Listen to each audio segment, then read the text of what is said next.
again to another episode of Taking a Stand. This is going to be somewhat of a shorter podcast, but you can consider it sort of an attachment to the interview podcast we just did regarding teens. It was actually supposed to go along with one of them, but we just had way too much fun with our interviews that we had absolutely no time left to put this in with the other information, which is a good problem to have.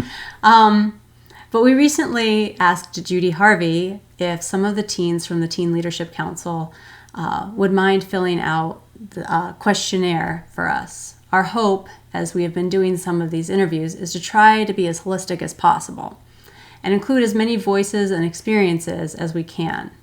Hence, when doing some of these interviews relating to teens, we thought it would be relevant to get some thoughts from them. And we're so happy that they did. We are just going to be discussing some of the questions that we asked in these questionnaires and the responses that we got back from them. But before we do that, we just have a couple of stipulations. So one, our goal in gathering these questionnaires was not to compile this information for the sake of stats or to make any sweeping conclusions from it. It would be a very daunting task to do something like that correctly and trying to meet appropriate criteria to get an accurate sample group and all that. So this is not for the sake of stats.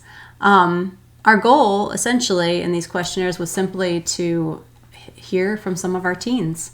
If we are going to be talking about what they are facing, then why not hear from some of them as to what they have to say and find out how we might better understand and encourage them. Mm-hmm. And what we saw in these questionnaires was what I thought really touching and profound. I was greatly encouraged and just amazed at the depth of wisdom and understanding. So with that said, let's dive into it a little.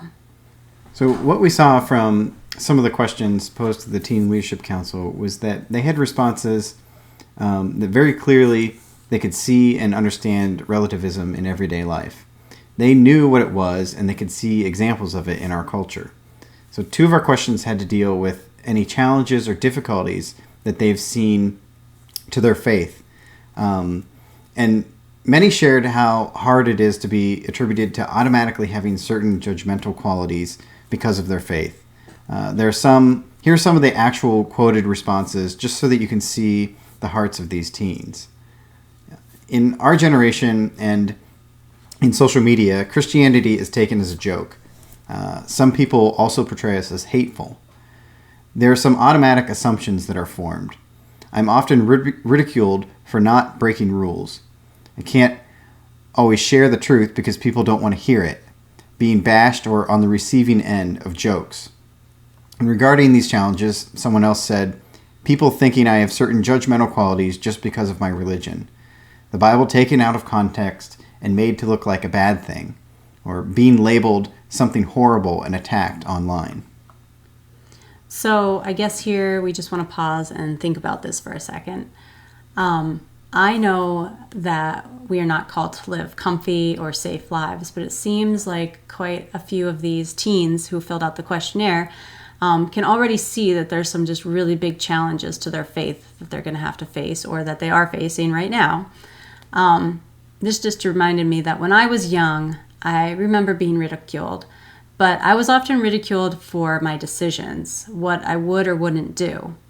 Our children seem to be facing a world where it's not just the decisions, but so much more. Their morality and their humanity are in question, and I can imagine this just being really confusing. I mean, when we deal with it now, it seems confusing sometimes because, in essence, we feel like morality has its basis in Christianity. We believe that the essence of morality and humanity only exists because of God. God is our standard of morality because of his nature, and he made the rules to begin with. And God is the giver of our humanity because we are created in his image. Therefore, we treat all humans as precious image bearers.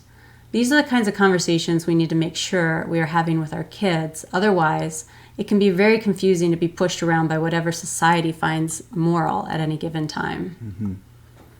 So one of the questions that we asked, it was about if there are aspects of their faith or questions about Christianity that they wish they knew more about or understood better, and what would make them feel more equipped. So we, again, wanted to read their answers here because we think this part can be very helpful for us as parents when thinking about how to prepare our kids, and maybe even give some insight into where we can make sure that we're trying to help them understand some of these things. So here are some of the answers to what they felt would help them be more equipped. Understanding trials, more versed in the Bible, not only reading the Bible, but studying it and understanding it, understanding the nature of God and why he does what he does, more theology and more scripture, why God does what he does, studying more scripture, and can God really be trusted? So from these answers, I narrowed them down into 3 main topics that were helpful for me to see. So the first is pretty obvious, better understanding of scripture and theological concepts. I feel like this is a lifelong pursuit and one that's really important. The other 2 were, one, the nature of God and the problem of pain and suffering. I'm sure that at some time these teens have had these concepts at least talked about, but it was a good reminder to me how important it is to help our kids see who God is and why he does what he does. And this is something that will help them prepare them for the rest of their lives, because at some point, unfortunately, they're going to go through some very difficult things, and these truths will be what they cling to in those moments. Mm-hmm. So lastly, for the final question, we asked them to circle any terms from a list that we provided to them, terms that they were familiar with. So we were wondering if terms like critical theory or intersectionality, relativism, and anti-racism were even ones that they had heard or were aware of at all. It may be that they haven't heard of any of them, but we listen to podcasts that talk about how these topics are now and have slowly been creeping into the curriculum within high schools and sort of elementary education. So we were just curious to see if this was something that we could see at a local scale.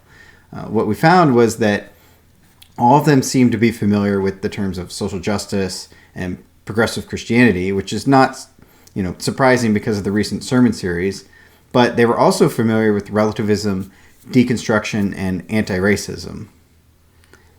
All that said, what can we really take away from this information? Well, what I took away was encouragement. It was really cool to see these questionnaires and to see the hearts of our teens and just the depth of their thinking on a variety of issues. And I hope that this can also be an encouragement to you as parents. Yes, there are some really big challenges, but these teens are smart. And at least these teens seem to be very eager to be fully equipped to take on those big challenges. And then also, just if you want some more information, more detailed information on how you can get support, help support our teens, I've attached some really great podcasts to this one that I've listened to recently. The first is an actual discussion of a Barna study that was done for Gen Zers. It was really, really good, and it was really enlightening, and it was a lot more than what I thought was going on. So it was very helpful for me to see. The second one is an Lisa Childers one with Jay Warner Wallace on how to prepare our kids. Also really, really good. So I hope that you can find them helpful. So thank you again for listening, and just talk to you soon.